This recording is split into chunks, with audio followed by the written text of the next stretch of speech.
Shalom, Bapak Ibu dan saudari yang terkasih.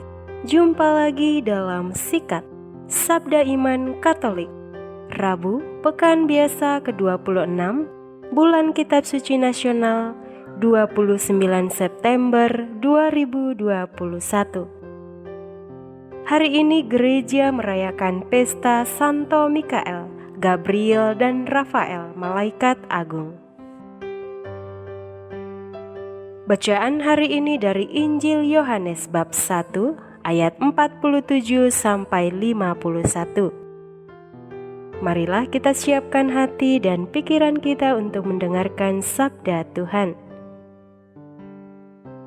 Semoga Tuhan beserta kita sekarang dan selama-lamanya. Inilah Injil suci menurut Yohanes. Dimuliakanlah Tuhan. Pada waktu itu, Natanael datang kepada Yesus atas ajakan Filipus. Tatkala melihat Natanael datang, Yesus berkata tentang dia, "Lihat, inilah seorang Israel sejati, tidak ada kepalsuan di dalamnya." Kata Natanael kepada Yesus, "Bagaimana engkau mengenal aku?" Jawab Yesus kepadanya, "Sebelum Filipus memanggil engkau, aku telah melihat engkau di bawah pohon ara." Kata Natanael kepadanya, "Rabi, engkau anak Allah, engkau raja orang Israel." Yesus menjawab katanya, "Karena aku berkata kepadamu, aku melihat engkau di bawah pohon ara, maka engkau percaya. Hal-hal yang lebih besar daripada itu akan kau lihat." Lalu kata Yesus kepadanya, "Aku berkata kepadamu, sesungguhnya engkau akan melihat langit terbuka dan malaikat-malaikat Allah turun naik kepada Anak Manusia." Demikianlah sabda Tuhan. Terpujilah Kristus.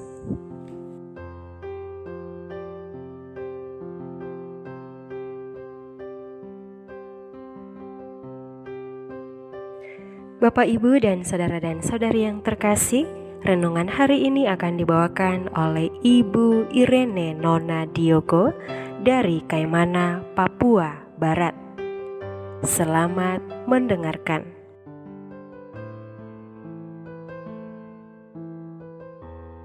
Saudara-saudari yang dikasihi dalam Tuhan kita Yesus Kristus, pada hari ini, tepatnya pada tanggal 29 September 2021, Gereja Katolik secara khusus merayakan pesta ketiga Malaikat Agung, yakni Malaikat Mikael, Gabriel, dan Rafael.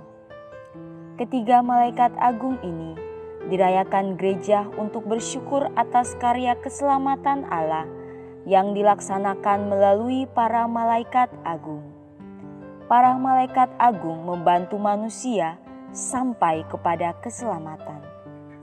Mereka mewakili hal paling dasar yang dibutuhkan dalam kehidupan manusia, yaitu pergulatan, perutusan, dan kesehatan. Saudara-saudari yang dikasihi dalam Tuhan kita Yesus Kristus, maka kita perlu mendalami ketiga malaikat agung ini. Yang pertama, Malaikat Mikael. Mikael artinya siapa dapat menyamai Tuhan? Dalam kitab Wahyu kepada Yohanes, digambarkan pertempuran besar yang terjadi di surga. Mikael dan malaikat-malaikatnya berperang melawan bala setan. Dengan demikian, dalam iman Kristen, Malaikat Mikael dikenal sebagai pembela kaum beriman menghadapi serangan musuh. Banyak cerita-cerita klasik tentang Malaikat Agung Mikael ini pada umumnya, yang bersumber pada kitab Wahyu kepada Yohanes, yang menggambarkan pertentangan antara yang baik dan yang jahat. bersama dengan malaikat Mikael dapat menemani kita untuk gigih berjuang, memilih setia kepada Tuhan, dan melawan pengaruh yang jahat. Yang kedua, malaikat Gabriel. Gabriel berarti Tuhan kemenanganku. Ia juga disebutkan dalam kitab Daniel, terutama yang kita kenal dalam Injil Lukas. Gabriel utusan Tuhan yang menyampaikan kepada Maria bahwa ia akan mengandung Yesus Sang Juru Selamat. Gabriel adalah pembawa warta, utusan Tuhan untuk menyampaikan kabar sukacita. Bersama malaikat Gabriel, kita dibimbing untuk terbuka akan karya Allah dalam hidup kita, sehingga pada gilirannya kita pun dapat menjadi pewarta Injil kepada sesama. Yang ketiga, malaikat Rafael.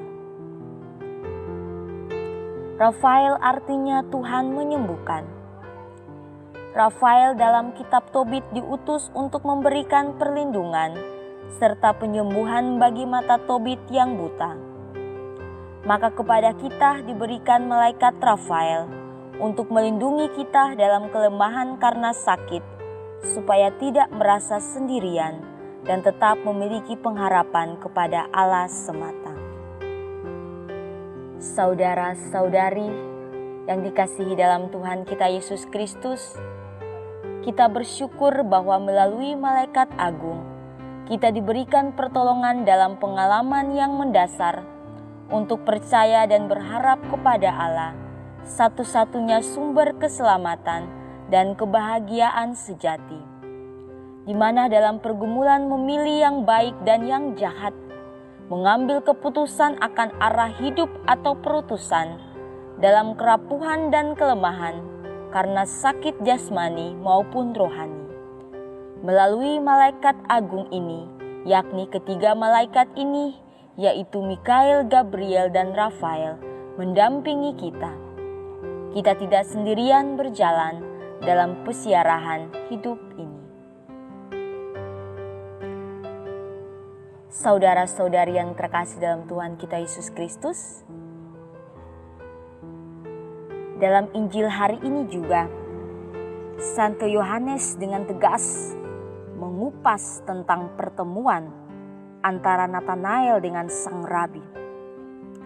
Dalam pertemuan ini, Yesus melihat kejujuran hati Natanael karena ingin bertemu Sang Guru untuk mengikutinya tanpa memiliki intensi lain. Natanael adalah seorang Israel sejati karena percaya bahwa Mesias adalah penyelamat. Buktinya, ia datang mencari Yesus dengan harapan akan keselamatan. Perkataan Yesus membuatnya sadar bahwa tak ada seorang yang bisa mengenal siapa dirinya kecuali Allah. Ia percaya bahwa Yesus adalah Mesias yang dinantikan. Maka ia berkata, "Rabi, engkau anak Allah, engkau raja orang Israel." Dalam kehidupan kita setiap hari, seringkali kita menjumpai dua hal, yakni kepalsuan dan kejujuran. Kedua hal ini merupakan kebajikan yang saling bertentangan, di mana yang satu berujung pada kejahatan dan yang satunya lagi pada kebaikan. Dalam hidup, kita sering dihadapkan di antara dua kebajikan tersebut, dan itu nyata terjadi pada kita semua. Keduanya bagaikan rel kereta api yang tak akan menyatu, namun berjalan bersama di dalam kehidupan manusia. Kejujuran membuat kita menjadi bebas dalam berelasi, bekerja, dan lain sebagainya. Sebaliknya, kepalsuan hanya membuat kita semakin licik serta membelenggu kita dengan kebohongan. Injil hari ini merupakan sebuah ajakan untuk melihat kembali atau mengoreksi diri kita masing-masing. Melihat kembali relasi kita dengan sesama. Apakah dalam relasi yang terjalin ada kepalsuan atau kejujuran? Kita tahu dengan jelas, kejujuran sangat diperlukan dalam relasi, entah dalam persahabatan, kekeluargaan, pekerjaan, dan lain sebagainya. Kebajikan ini membawa kedamaian, keharmonisan, kepercayaan dalam hidup. Serta kalau kita melihat kepalsuan yang kita ketahui merupakan buah dari keegoisan, kemunafikan, ketakutan, dan lain sebagainya. Kebajikan ini hanya membawa kita semakin dijauhi sesama, hilang kepercayaan, dan lain sebagainya. Jadi, untuk menjadi seorang Kristen yang sejati, diperlukan satu kebajikan, yaitu kejujuran, dengan kita menjauhi kepalsuan, karena hidup yang mendua hanya membuat kita semakin terlarut di dalam kehancuran. Pilihan hidup mendua membuat identitas kita sebagai Kristiani ternodahkan, karena baik di hadapan sesama, namun jahat di belakangnya. Dengan demikian, undangan untuk menjadi Kristiani yang sejati adalah undangan hidup di dalam kebenaran. Maka yang menjadi bahan refleksi bagi kita, apakah dalam relasi yang kita jalin dengan sesama di berbagai lingkungan didasari atas kejujuran, keikhlasan, dan ketulusan, atau kepalsuan dan kemunafikan? Bagaimana perasaan kita jika kepalsuan dan kemunafikan itu diketahui banyak orang? Atau maukah kita bertobat dan meninggalkan kepalsuan hidup kita? Amin.